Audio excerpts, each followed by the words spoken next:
Assalamualaikum everyone. Welcome back to my channel. Today I am going to discuss about complex random sampling.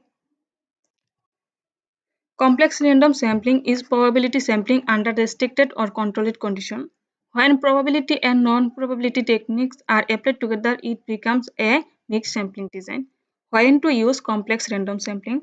Complex random sampling is preferred when sample random sampling is too costly, logistically difficult, or statistically inefficient for given research context.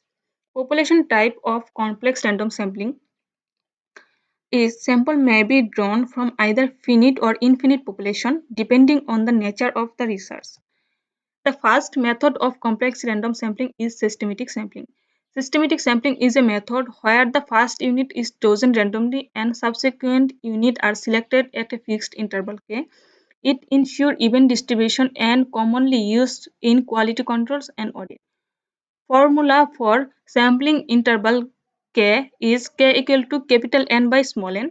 Here, capital N is population size, small n is sample size, and k is equal to sampling interval, and sampling interval is rounded as needed. Advantage of systematic sampling is simple to implement and operationally efficient. Units are evenly spread throughout the population, common in quality control and administrative auditing.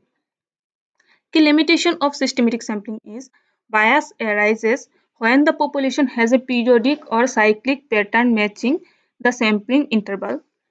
Example, if every 25 unit is defective and k is equal to 25, the sample may consist entirely of defective unit.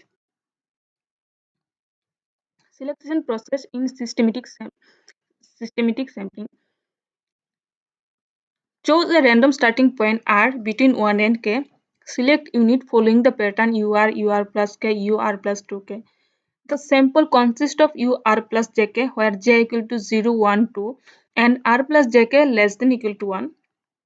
If n equal to nk, that is population size equal to multiplication of sample size and interval, all systematic sample may have size n, and if n not equal to nk, that is population size is not equal to multiplication of sample size and interval, some samples may have 1 unit less.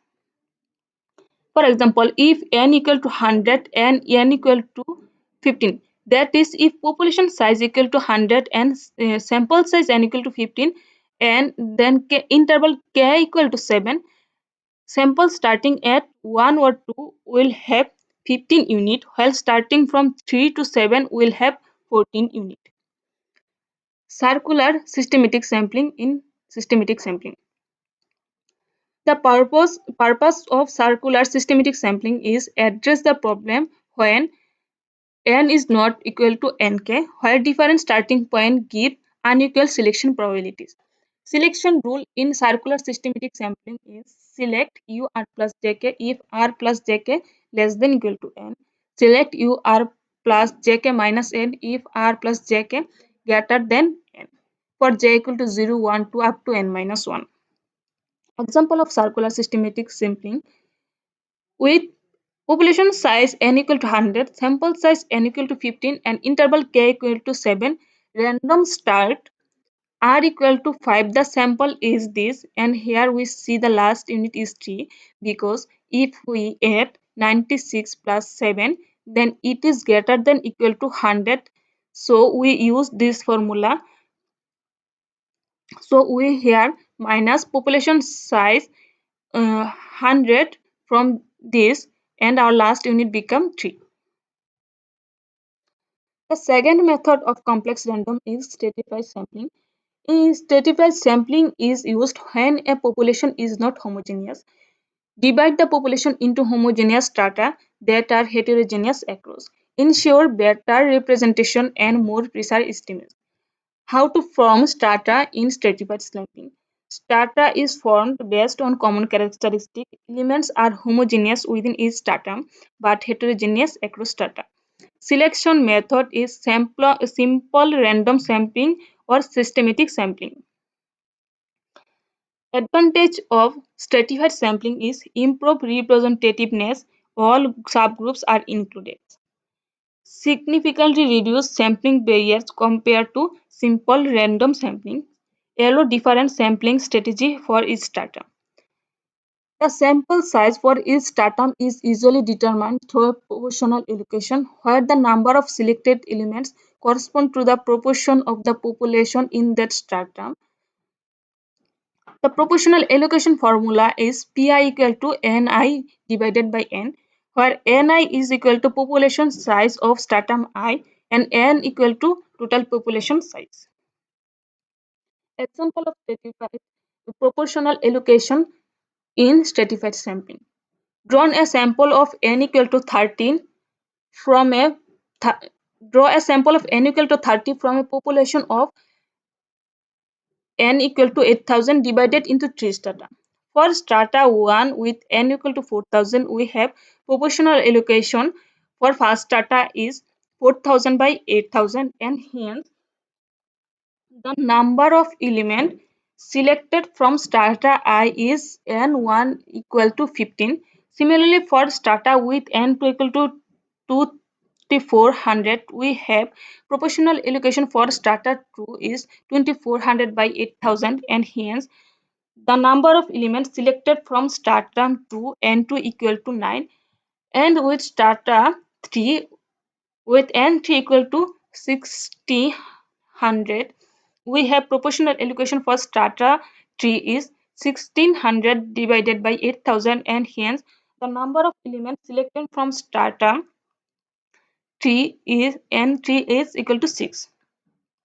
Proportional allocation is best when selection cost within stratum variance are equal across all strata. If strata differ in both size and variability, disproportionate sampling should be used. The formula for disproportionate sampling is this, where sigma 1, sigma 2 up to sigma k denote the standard deviation, n1, n2 up to nk denotes the subpopulation size, and n1, n2, nk denote the sample size of k strata. Formula for optimal allocation in disproportionate sampling is this.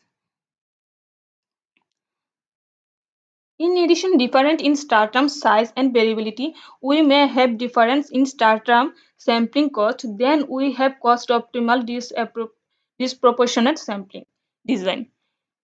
The if stratum sampling cost differ, the allocation formula modify as this. This is the formula for cost optimal disproportionate sampling. Here C1, C2, Ck are cost of sampling in stratum I equal to 1 to up to k,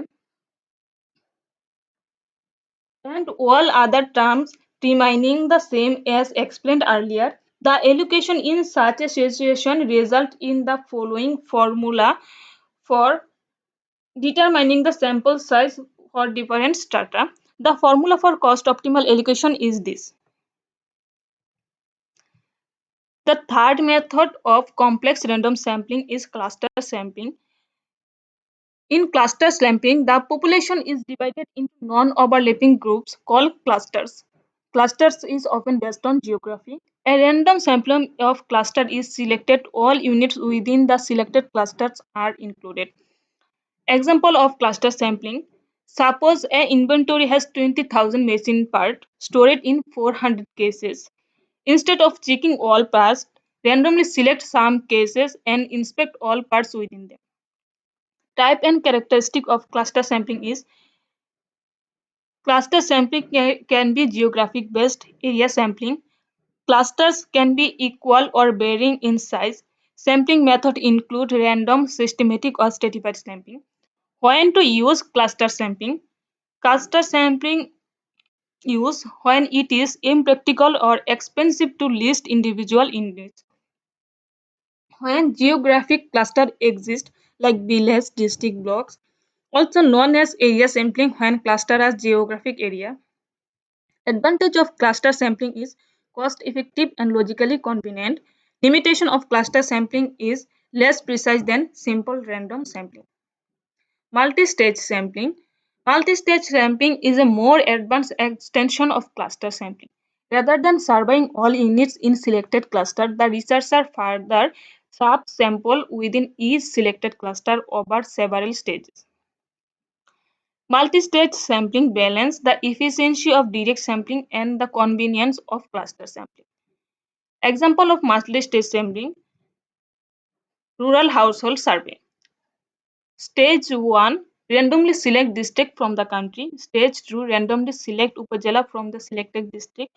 Stage 3, randomly select village from the selected upazilas. Stage 4, randomly select household from the selected village.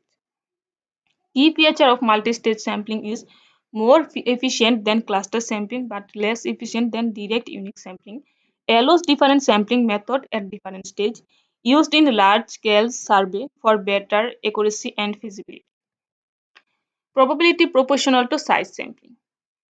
Probability proportional to size sampling in probability proportional to size sampling, larger units receive a higher probability of selection. Selection probability is pi equal to xi by x, where x equal to summation of xi requires an auxiliary size variable x correlated with the variable of interest y.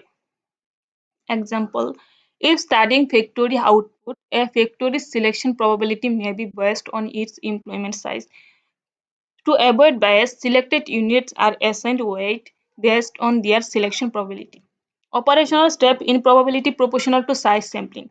Compute cumulative totals T1 equal to x1 plus x2 plus up to x1, xi.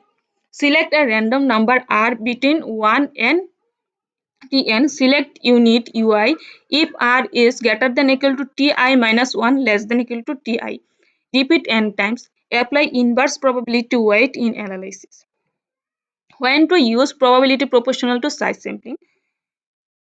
Probability proportional to size sampling is used when auxiliary size variable x is available and correlated with y.